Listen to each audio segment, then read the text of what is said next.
Welcome to Guy Code, a podcast dedicated to imparting dad wisdom to my son, with your host, Koji Steven Sakai, and friends. Welcome. This is Koji, and this is episode number 36.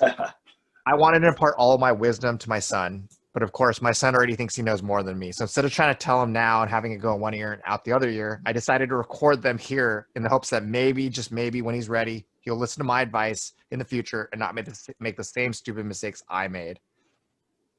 I'll also bring on guests to impart their advice as well. I have no doubt that their advice will be better than my advice. And this week, I'm super excited to have an old friend and actor, Jeremy Walker. Jeremy, how are you? Doing well. Thanks for having me on, my friend.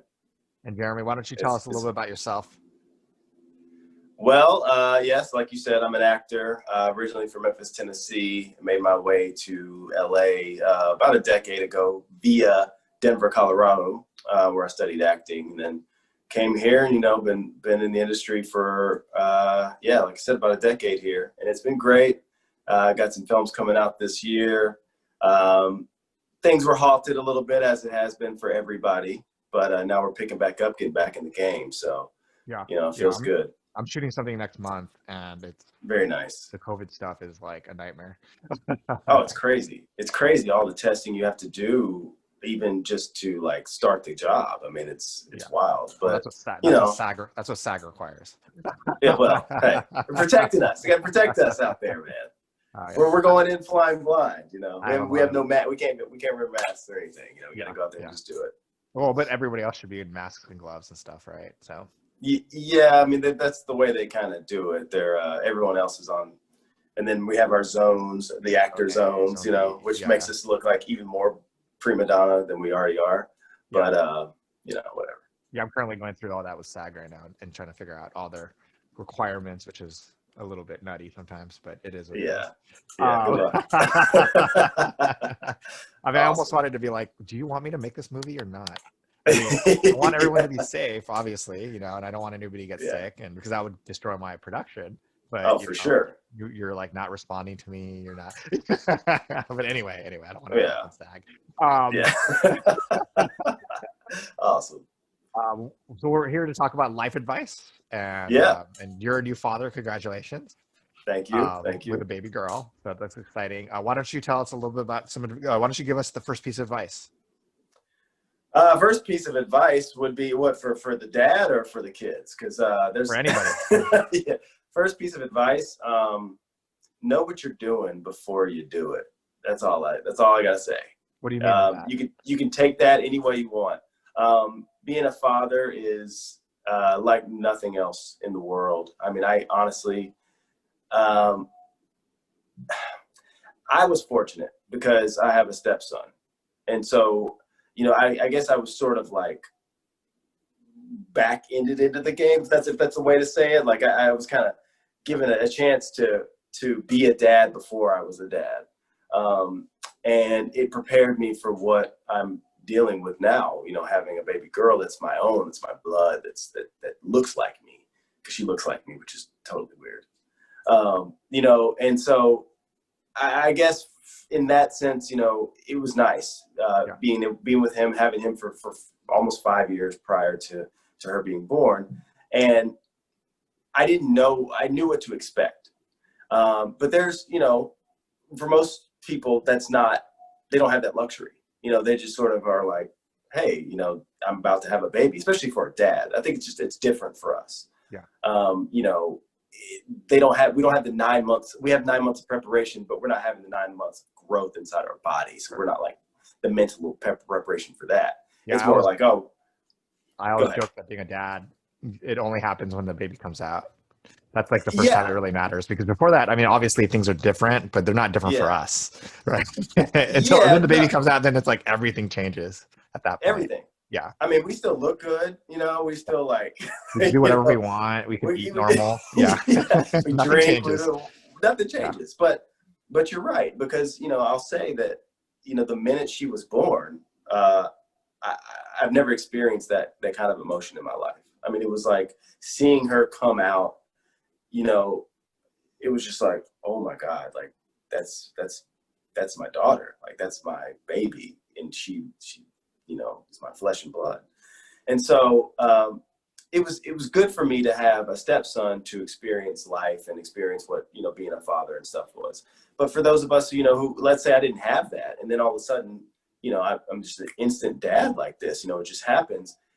I think that there's this mental preparation that you don't sort of have, and you don't know really what you're doing. Not everybody does, so dads kind of will freak out. You see dads, I'm a black man, and it's a bad stigma for my race that black men leave, and I think that it's not necessarily about just the race. It's just the preparation. We're not being educated as fathers, we're not being told, this is what it's going to be like. This is what you're going to have to deal with. Like, get your shit together. I mean, I mean, although to be fair, for African Americans, I think a lot of it has to do with the history of African Americans in this country and what's happened.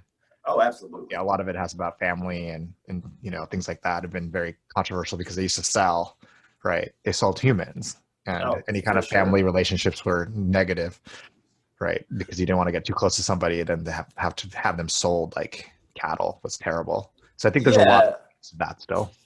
Yeah, absolutely. I mean, it's definitely ingrained in our culture and in our DNA. And, that's a society fix. But again, like I said, it's that we weren't educated on these things. We're not being educated on these things to be good fathers, And so know what you're doing before you do it. You know how to make, how we make babies, like, what could happen. So just be prepared for that. Although I would argue that also on the same hand, you have to fake it till you make it. I think there's no way I could really prepare you to be a dad. Yeah. It's just, I mean, that feeling, like you said, when you first see that child or the baby, it's like, I mean, your whole entire life. I used to think that having a dog was like having a child until I had a child, and I was like, no, that's totally like it's totally different. I mean, it's still, I love my dog. It's not like I don't love my dog, but it's like it's totally different, And I think that on some levels, like you have to go out there and just do it and just do it every day until you get like some kind of hang of it, in terms of, like, because you don't know. I mean, I could try to school you on how to be a dad, but your situation might be different anyway than my situation, right? And I can't, like, I could teach you how to change a diaper. I couldn't change a diaper anymore, but pretend I could, like I could teach you how to do that. I can't, like there's your child has unique circumstances and situations that are going to be completely different than, every other. So in a lot of ways, I almost feel like it's that you prepare as much as possible, but on some level you just have to do it. Like I was talking to my son, a couple of days ago about, like when you talk in front of a class or on Zoom or anything, it's like, it's okay to be scared or nervous because everyone is scared and nervous, but you just have to keep going with it, and eventually it'll be okay. And I was like telling him that, in that way, it's the same thing. It's like, I could prepare as much as I want for this talk, but on some level, I just have to do it until I get comfortable at that moment.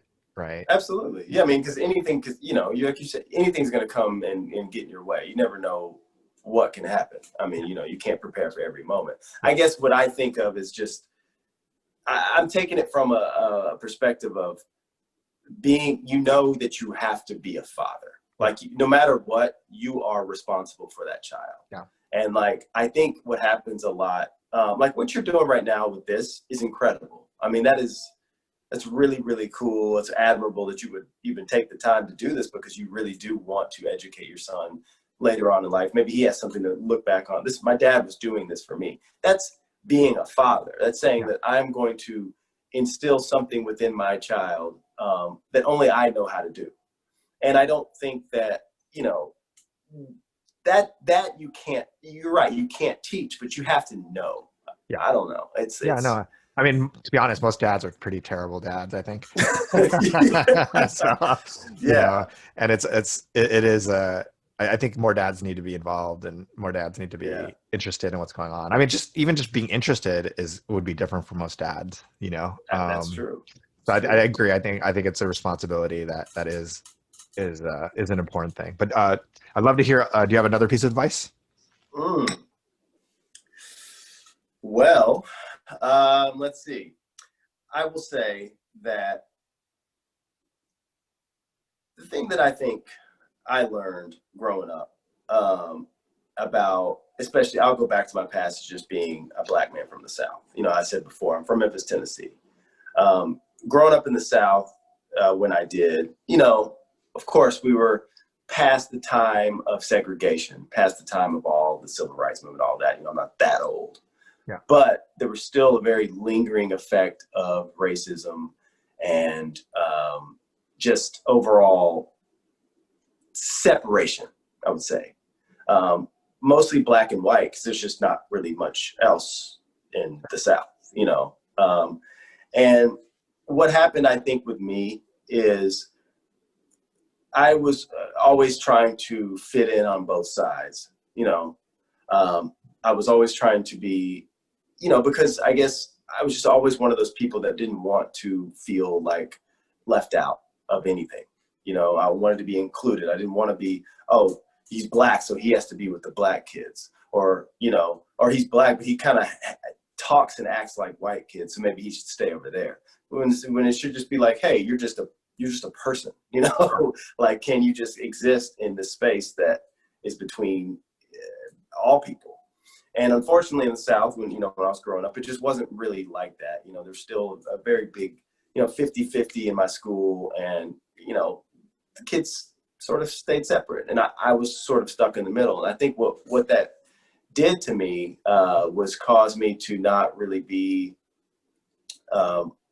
authentic to myself, and just really be like, I can be whoever I want to be, and it's all going to be fine. Whoever accepts that just accepts that. And that's one thing that I think that I'm always trying to instill into my stepson. And when my daughter gets old enough to understand that, I will instill it to hers. Be yourself. Be authentic to who you are, no matter what anyone else expects of you. Because when you get older, it can affect you. And, I had a conversation with a friend of mine. He's a black man, and he sort of grew up the way I did, where he's a writer and he's very successful.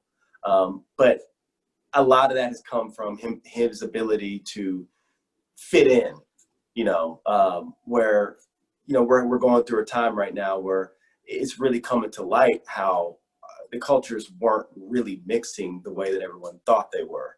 It's harder for the minority, if you want to call us that, to really get ahead, because it's a quote unquote white man's world. Yeah. And I think that for people like me and my buddy who really trying to succeed in business and in the industry, in the film industry, we sort of had to we had to rub shoulders with people and really be in those environments that are mostly white. And that can really have an effect on you, because if you feel like you can't really say what you really mean or how you really feel, because that can affect you getting a job. Yeah. And unfortunately it's really been like that. And I think that it come from me being inauthentic for so long that I just sort of had to stay in that. And fortunately I was able to get out of it, and I've been able to just be myself. But I would never want my kids to have to feel like that. Yeah. And so if they can just be authentic to themselves and be themselves all the time, I think they're going to have a much richer life, regardless of how they're accepted by the outside world. Although it's hard. I mean, this country, the original sin was race. And race has been the most important thing in American history and culture for forever, right? At the very beginning. So it's really hard. I mean, especially like for Africa. I mean, I'm not African American, but from what I understand, it's always going to be challenging, because when people look at you, all they see is a black man, right? And they can't put you they can't put you as a doctor, or they can't, it is challenging on that hand. And obviously as a person of color myself, I definitely feel that way as well. But, I almost feel like I'm not arguing with it. I wonder if it's more about learning how to play both sides, like how to be like, because like, I mean, even for Asian Americans, it's the same. I have to, like, it's a little bit less than other communities, I think, but on some level I have to be white. I have to like know how to be white, so I could interact with people that aren't Asian, and in a way that makes them feel at ease, that, and then there's like me being probably more natural myself amongst my people, and my Oh yeah, people of in course. quotes, Yeah. but like I think that's an interesting dilemma for a lot of people of color, especially when you grow up in a community where everyone is like that, like where if Mhm. everyone is Asian, it's hard to know how to be both. Yeah. I would love to. I think that you're growing up in a place that's a 50-50 is Mhm. actually probably a strength, because you never had to, you've had to walk that line all your life, Yeah. you know. And I But think that, yeah. Go ahead. oh, I was just gonna say, like, because I've had arguments with people, not arguments, but I've debated people whether, as a person of color, whether it's better to be in a place where you're the super majority Mhm. or to be in a place where you're a minority. Because on one hand, a great thing about being a majority is that I never had any Asian American issues, because when I looked around my life, everyone was Asian. So Mhm. I didn't feel like bad about being Asian. I didn't, any of the stereotypes didn't affect me, because when I look around, I don't see that. But on the other hand, it's like when I go outside of my bubble, it's weird because I have to interact with people that don't look like me. Whereas, then I also know Asian Americans from like the South, for example, and they have this big issue about being Asian because they've never been around other Asians, and the stereotypes and everything around them is even stronger. So I don't Of know, course. but I don't know if it's better or worse, because in a lot of ways, it's an interesting dilemma for a person to grow up in a community. What do you think about that? Do you think it's better to be in a community Well, where, I will say that listen, it was obviously beneficial in some ways to me to be able to walk the line and be able to associate myself with either, black and white culture. yeah, Um, and I don't know. I think that has been a good thing in some sense, but at the same time, there is this inauthenticity there, yeah, that because it's like do I have to? I can't really say what I want to say yeah, no, for in sure, some of these crowds. I can't really be like, hey, you know what? I think it's kind of crazy that you guys aren't casting a black man as an attorney, as a district attorney for something, yeah, like because you just don't see him in this yeah, as this person. But why don't you see him as this person? Because all of you guys are white, you yeah, know. But you can't say that, you know. Whereas if it were a group of all black writers or filmmakers or whatever, and we're having this conversation, it would be different. It would be like, I don't know, we would be able to see ourselves in this role, yeah, regardless of what it is. And I don't know, it's so that when you feel like you can't say what you want to really say and feel, you're not really being authentic to yourself. yeah, However, unfortunately, that's how you have to be in America. yeah, I mean, and it's really, really sad. I mean, look at our president, for example. I don't think he believes anything about, like, I don't think he cares about rural America at all. I don't think he no, cares about these people who follow him. All that stuff that he says, dude doesn't care. He's just being inauthentic, but because yeah, it's good for him. yeah. And that's not like, that can't be a good thing, you know? I mean, Howard Stern actually said something where I thought was funny, that he was telling all Trump supporters that this is a guy that wouldn't want to be around you. That he wouldn't even want you at at his hotel. Yeah. Like he'd be like, and there's a reason none of his hotels are in areas that support him, because that's not the people he actually wants to be around. And Yeah, he would it's never kind of, associate himself yeah. with that. Although You know, it's really funny when you talk about casting. I was on another podcast recently with a super mhm. kind of like liberal, left leaning podcast, and it blew their mind that, I explained to them, when I read a book, I don't imagine them as Asian, because unless they have a name, unless it's from Japan or from China or something, because they're never going to be Asian, unless it's specifically Yeah. an Asian thing. And they just thought, they assumed that everybody who reads the book assumes that it's them. But I'm like, I don't think most people of color realize, like, understand, don't think that. They assume they're Yeah. white, male, Protestant, like, unless their name's Koji, right? Yeah. Or some other name that's very specifically ethnic. And it But was but just, but okay, I'm sorry to but, cut but you off. no, I was just gonna say, but it's just like that idea. Like, I can't go around telling people that, because they're kind of in their bubble about like this. Mhm. Even when you're liberal, there's this bubble about the way the world works that they just don't understand. And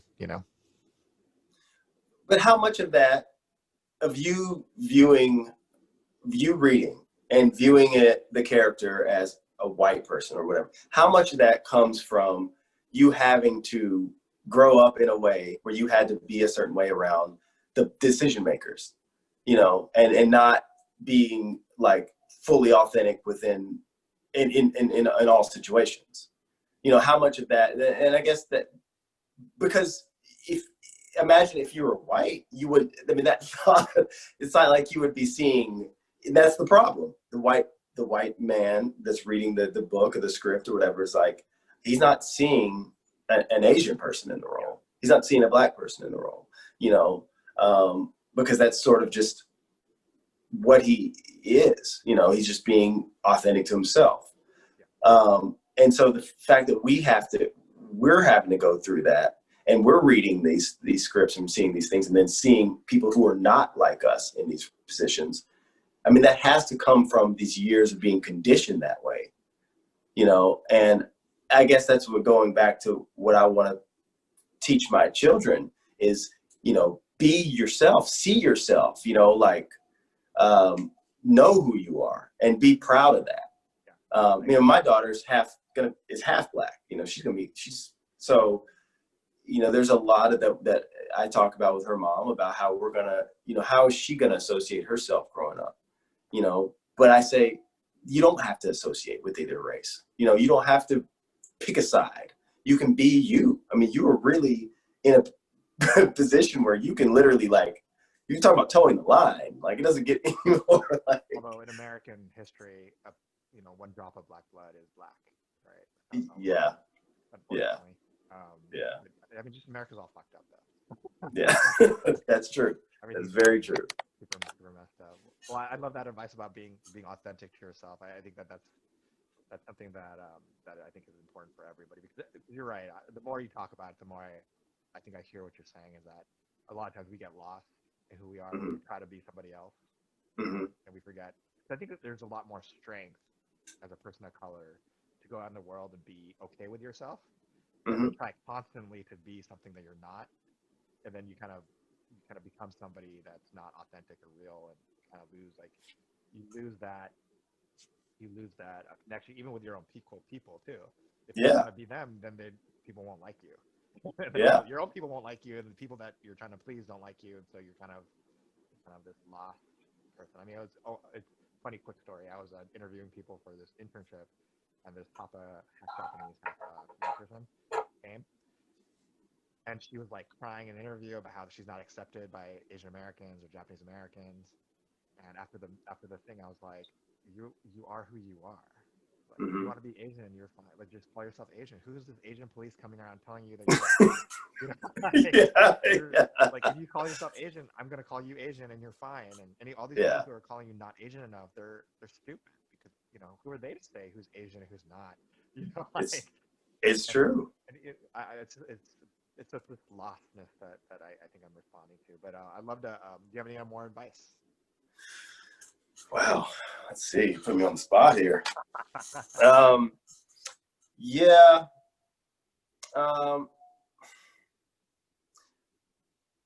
I would say, if you're talking about your son, it's different for, obviously my daughter is going to be a little bit different. The advice would be different for her. But, I had a conversation with my stepson the other day, somewhat about this. And it's about the respect that you have to have for your mother. And, there's going to be times in life, I'm sure, that there's going to be conflict, in the house, or conflict between you and him and her and him. And that conflict is going to be so different, with each person. The conflict between the two of you is going to be very different between the conflict between him and his mother.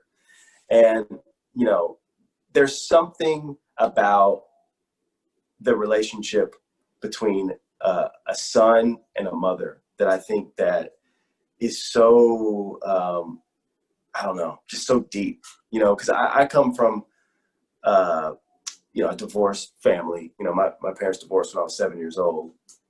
And it was, it it was rough. I mean, I had an older brother, you know, who became a lot of a father figure to me. You know, my dad and I are very close now, but there was times that we weren't, you know. And so it was a lot that I had that was my mom really raising us and taking care of us and working 2 and 3 jobs to really make sure that we were all taken care of and living in a decent neighborhood, not moving to the hood, and, you know, getting caught up in things like that. And, you know, the conflict that I remember having with my mom, you know, I felt really bad about it as I got older, because I said, you know, she had to sacrifice so much for me, not only for, you know, just while we were growing up, but think about the sacrifice which we spoke about earlier, how being a dad, you know, we can do whatever we want for 9 months, you know, but the mom doesn't have that luxury, you know, unless she's just a terrible person, you know, and her body's physically changing, you know, being in the delivery room with my wife and just watching her go through what she had to go through just to push a baby out and bring a baby into the world, my child, you know, it was just like, that's incredible. You know, I can hold your leg back, but there's not much else I got with that. And so you have to have that respect, because, you know, there's going to be times which you're going to have those conflicts with your mom.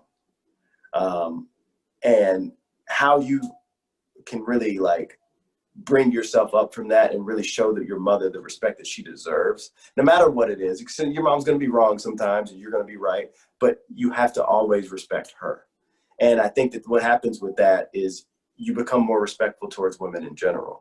Because if you can be respectful to your mom, you can be respectful to your wife, you can be respectful to your boss, if she happens to be a female, and anyone else in your life. You know, your mom is going to use the first woman you're going to meet. And, you know, I think a lot of times, you know, you see these men out here that drive me crazy, how disrespectful they are to women. And I think about, how could you possibly be this way? You know, what were you like to your own mother? Yeah. You know what I mean? And I've seen kids that I grew up with, how they, you know, they were somewhat entitled kids. They treated their moms like pure shit. And it used to blow me away, you know, even at that young age. I'd be like, dude, you're talking to your mom like this, like using foul language, calling her a bitch, things like this. And it would just, I couldn't imagine doing that, because my mom was my hero, you know, like she struggled for me and my brother. And not to mention, she brought us into the world, you know? And so like, you can only imagine how those people are going to grow up to treat women. And you wonder why we have these issues, you know? So I think it starts at home. It starts with mom. Although I would argue that people tend to marry their mothers. Yeah. So whatever maybe a little bit.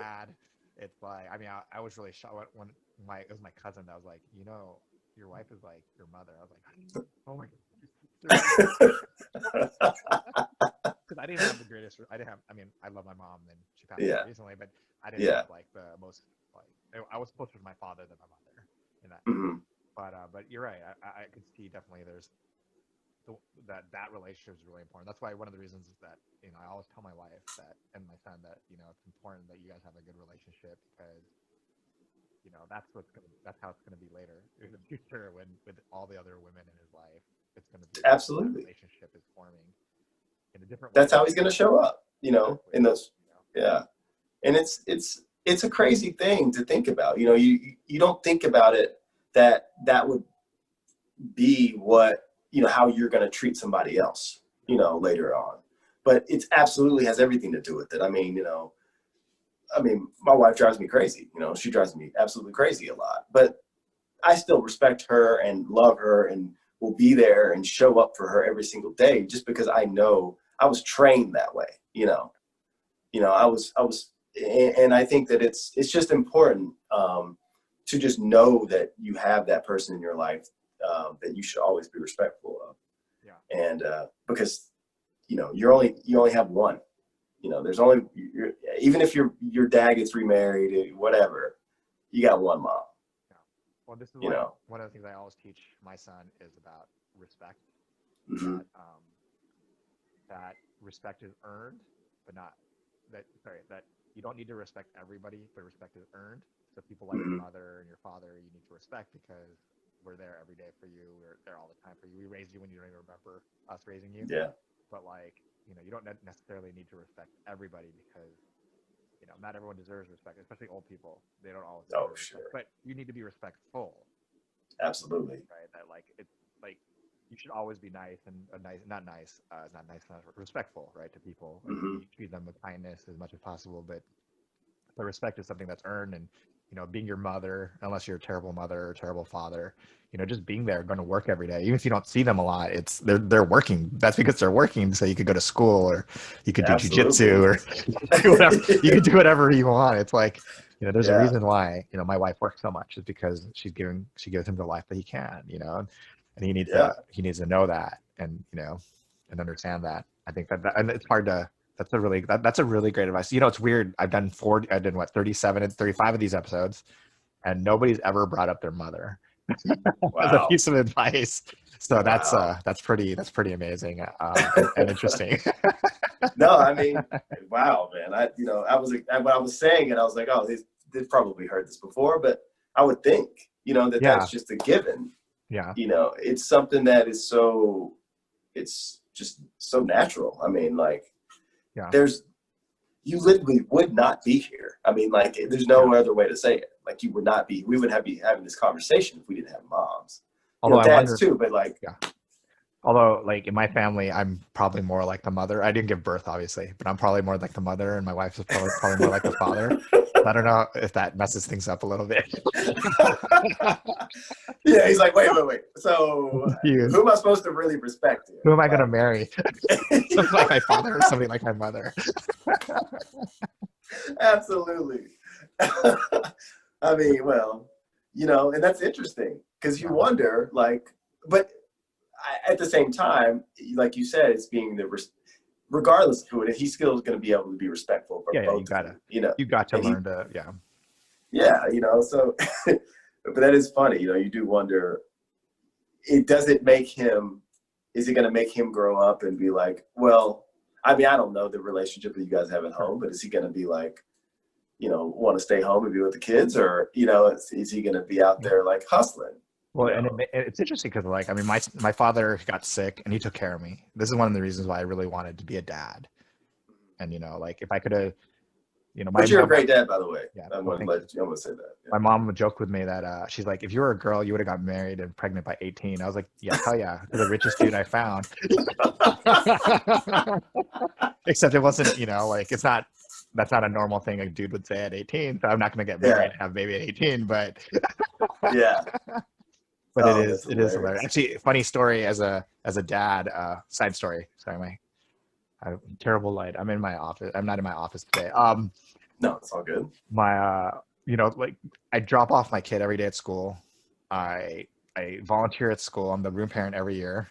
And yet when my son gets sick, they call my wife, who just called me. And it drives me nuts because I know everybody. I'm like, why do you guys call her? Like, so take care of it. But it's that everybody assumes it's a woman, the mother. That's the main caretaker. So I always think it's hilarious. I'm like, dude, I see you every day. Why do you call her? You've never even seen my wife. Like, you've never even seen the mother. It's so funny.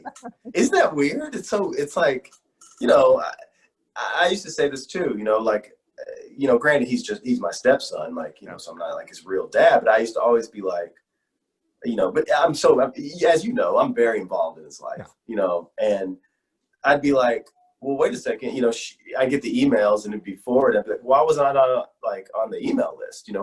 Why do I have to get this? Can't I be CC'd on the one that they send me? Like, I would get offended by it, because it's like, but I guess, and they know because my name goes down, but I guess maybe they assume for whatever reason, like, well, most dads are pretty worthless, so it's probably because of that. But yeah, and I imagine that stepdad's a whole nother level. Yeah, stepdad's a whole nother level. Yeah. Yeah. I mean, it'd be like, I remember when I'd walk the baby around and I go to like shopping or something, if I'm bored, and I remember just people like the store associates being like, wow, you're having a daddy day. That's great. Is mom getting a manicure? I'm like, no, mom's working. Mom's working right now. Oh, I Yeah. don't understand why you would assume. Yeah. And another story I would always tell people is that back in the day, I think it's a little different now when I look around, but when I originally had the kid, when we had the kid originally, there was no changing tables in the men's room. Yeah, So I had to that's true. that was really tough. A lot of times I'd have to ask women to like walk me into the bathroom so I could change my kid real quick in a restaurant, so that it's not like a weird dude standing in the Yeah, in like all in the creepy. bathroom. Yeah. You'd like, be like, no, I need to change my baby. I have a baby here. You can smell his diaper if you want. Yeah, exactly. It's just so funny to think about how, our culture was for so long. I mean, it just shows how America, I mean, I guess the world maybe was like this, but something tells me America It's just, an American thing. yeah, for sure. It has to be because, why were we so behind on everything? Like for being such a, rich country and progressive in certain areas, why did it take us so long to figure these things out? Why is it taken to 2020 to have an uproar about how Black Lives Matter? Like 2020. I mean, it's crazy. And to think that, and people still argue about it, by the way. Exactly, dude. It's just nuts. And to think about what, like 8-9 years ago, you had to figure out where to change your son. Yeah. Like it's mind-boggling to me, man. And I hope that, this next generation, our kids, it seems that they're going to grow up in a different world than we did. And I'm so grateful for that. To be able to hopefully be in a world that doesn't really see color the way that we did, and I think that's going to be the case. I mean, I have, I feel good about that. I mean, my stepson's white, as you know, and he doesn't even think, and he's your son's age, and he doesn't think about color at all. Mm-hmm. He doesn't, it's just funny. It just doesn't even like register with him. I mean, his stepdad's a Black man, we go to the grocery store together and it's like, you had your situation. People are like, yo, this dude's still this kid. Yeah. Yeah. And it's like, but that doesn't even cross his mind. These thoughts are not, I'm thinking about it more than he is, and that's sad. Yeah. And I'm hoping that you're a person of color too, though, it's different. True. It's going to be a little bit different. I mean, even like me and my son run around in the morning time, and we were in a nice neighborhood, and I said, if we were Black, we can't be running here because they're going to think we're stealing something, and I'm like, we have to be cognizant of what, and as an Asian American, it's not the same, but like I was explaining to him, when you go into a small town, I have to be careful because they're either happy that I'm a tourist spending money there, or I'm a foreigner and they don't want me there. So I have to quickly realize what's going on. I mean, like in a lot of especially rural areas, but that's why, like, me and my son went on a road trip, and I carried a knife because I was like, you never know now, especially nowadays with everything going on. But it's like you just don't know how people are going to feel about things. So it is a really interesting. It's always an interesting experience. Well, do you have any? Well, but how do you educate? Sorry, I guess I'm interested now that you say that, because it's like, well, how do you educate him like that on these things, and in a way that doesn't make him fearful, or First, to me, it's about pride. I think it's about being accepting who you are and being happy about being, like, in my case, being Japanese American, being Asian American. So we talk about the internment camps. We talk about, Asian American things. So that, like, what I don't want is his race or ethnicity to be a source of shame. There's a lot of great things that have been done, right, from our people. And I think that's really important. So I think that's the first thing. And then the second thing I think is to be realistic. Like, I showed him George Floyd tape. I showed him, the Wisconsin situation. I showed him like lynching videos, and just to see, like, this is what America's been, and you can't go into it like pretending that it's anything else. So like when they teach you the Constitution and all the other stuff, I think he has to have a realistic view of it without becoming jaded. So to me, it's like it's like your family sometimes, not your family, but a family. Like the family, you love your family even if they haven't always been the greatest. Right. And I think that's what I think that I want my son to learn, is that America's the best, but you can't be like, America's the best and will always be that way. It's only the best if we make it that way. Yes, right. You know what I mean? So I think it's important. So I spent a lot of time working with him about, thinking about other people and so I guess at the end of the day, in terms of your advice, I think the most important thing for me is always talking about empathy. you know, to give him time to understand, to put himself in the shoes of other people, you know, without having to be like, what drives me nuts about, you know, a lot of things. Like, for example, I was just having this conversation with my wife about how, like, a lot of times people aren't okay with gay people until someone in their family's gay, right? Mm-hmm. But I'm like, I don't need somebody in my family to be gay for me to be like, they could get married, you know? Yeah. Or I don't need to be okay with, I don't need to like black people only because someone in my family married a black person. You know, it's like, I could be okay with black people before someone in my family marries it. You know, it's like, but that takes Absolutely. that takes empathy, and it takes like the ability to take, and that's what's something missing in our president, I think, is this ability to put yourself in another person's shoes, right? And so I think that's to me the most important thing, and I think it's missing at school. It is. They don't teach any of that kind of thing. So I think that's something that I've spent a lot of time trying to understand. So like one of the best things about this COVID thing is that I'm able to supplement his education, and you okay? We lost connection for a second. You still there? Yeah. Okay. Sorry. Lost No you. problem. I'm able to, like, you know, to supplement his education with stuff like, so we recently watched like a documentary about Martin Luther King and a documentary about Malcolm X and a documentary about Native Americans, and you know, that I'm able to supplement this idea of the things that they're being taught, to understand that there's a whole other history out there. But I think it starts with pride. That's what it always starts with, is not pride like in a bad way, but you know, especially being prideful of who you are. And that's honestly, that's, I think, one of the biggest challenges in the African American community, is because African Americans were stolen from their land, and they lost their culture, they lost history, they lost religion, and it's hard to get that back, even, you know, in 5, 6, 10 generations. And So true. It's really challenging. That's why I like all these people who are like, oh, they weren't slaves. Slavery was like 100 years ago. I'm like, dude, it's going to take 1,000 years. It's going to take a long time.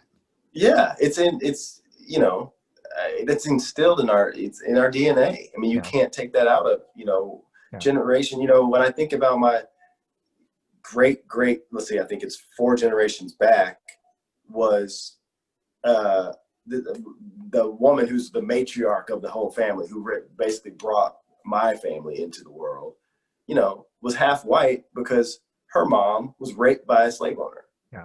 You know, and so and then she was raped, and there's a whole story behind that, and that's just crazy. It's like, that's gonna be a part of my family. It's a part of my history, so I have to own that, you know. But you know, like you said, with our culture, the thing is, what's funny about that, with what you say, Black culture is so like, I don't know, it's like everybody wants it, you know, like it's such a big deal now, you know, like hip hop music and, you know, the streetwear and sneakers and everything like this, that was just a part of Black culture for so long. Now that's the mainstream, but yet we're still having Black men gunned down in the street by white police officers. Yeah. So what are we doing here? You know, do you want us in the world, or do you not? Well, they're happy with you guys till you move next door. It's just crazy, man. It's just crazy. It's crazy. But you know, I think it's going to change, and it's going to take conversations like this and people like us in the world to educate the next generation. And I do agree that I think the next generation is going to be changing the world. I've said this on multiple podcasts, but have you ever read the book 4 Generation Cycle? It's a really powerful book, but it's by a sociologist, and basically he found that the American population has a 4 generation cycle, where it's always the 4 generations over and over again. And the 4th generation is the kids now. So our kids are the bottom of that generation cycle. But basically it's this idea that the last 4th generation was the World War II generation. The one before that was the Civil War generation. The one before that was the American Revolution generation. So interesting. The 4th generation has always been the greatest generation. And they've always changed the world, and they've done crazy things, and their effects have been felt around the world. The challenge, though, is that they've always been surrounded by war, right? And each of those 4 situations are major wars, right? Wow. So I'm convinced that there's going to be a war, and I think these kids are going to be fighting in it at some point. Whether it's civil war, or whether it's a war outside this country, but it's going to be. I think there's going to be a big war, and things are going to change. I actually told my kid recently. You know, we were because of all the smoke in the air and the crap. I was telling him that, you know, we failed Yeah. Global warming, like we're not going to be able to do anything with global warming because we've just failed. I hope that your next generation is going to be able to solve it because we've given up. Yeah. You know? Sorry about that. We Yeah. left you. Our bad. I know there's really nothing we could do. I'm sorry. Yeah. I don't. But, you know what? I blame the boomers. oh, dude! Actually, don't even get me started. One of my favorite books of all time is there's a book called the Psychopath Generation, and it's about the baby boomers and how the baby boomers actually messed up everything. So here's a crazy fact: baby boomers had more sex, more drugs, more abortions, and more screen time than any generation since. Every generation. Well, because they just, the reason why they made abortion legal was because the boomers were having so much sex. We like this generation, the kids, like the teenagers now, have way less sex than the generation then. Drug use, it's not even close. It's like, but and then the boomers have raised our like people seem to think that if you look at history, like the people seem to think that the national debt used to be zero. Now it's like trillions of dollars. Oh yeah. And that's just making our kids pay for something, like making our kids pay for our credit card that we spent stupidly. It's just crazy, man. So they've done, and the other thing is that they've concentrated wealth. So back in the day, like the greatest generation and before them, the richest, there's always rich people, right? Super rich people. Mm-hmm. But that super rich used to give away a lot as well through charities, nonprofits, stuff like that. But the generation now, they hoard their money, so that like they don't actually give as much as they used to. That's what's different about the kids now, is the kids now being like a little older than our kids, they actually give more money and time than any generation before them. They're just very more specialized. Like you'll find like 18-year-olds who's obsessed with water in Rwanda, or for sure, like about rhinos and I don't know, New Zealand, like Southeast Asia or something, elephants in Southeast Asia, like things like that. Like you'll find very specific things, but they're very much more interested in the world and issues than any generation. So I have a lot of hope for these kids. I think these kids will save the world. That's great. That's great. Yeah, me too, man. I'm with you. I was having one last question. How has having a kid changed your outlook on things? Has it changed anything? It's made me want to fight harder for obviously things to be better. It's given me a lot more hope, I think, whereas I didn't have it before. And maybe that's because I'm fighting harder, because if I'm fighting harder, then I know that, hey, I'm fighting for something. And perspective, I think, has shifted of just how I want her to really view the world. It's not, she's coming in at a very, she was born during a pandemic. This is like, it's crazy, and the fact that she's mixed race, she's half black, half white, she's coming into a world, there's a lot of civil unrest. This is a very interesting time for a mixed child to be born into the world. And, that's given me an interesting perspective on like how she's gonna, things that she might be able to accomplish in the world that I wasn't able to. And that my generation wasn't able to.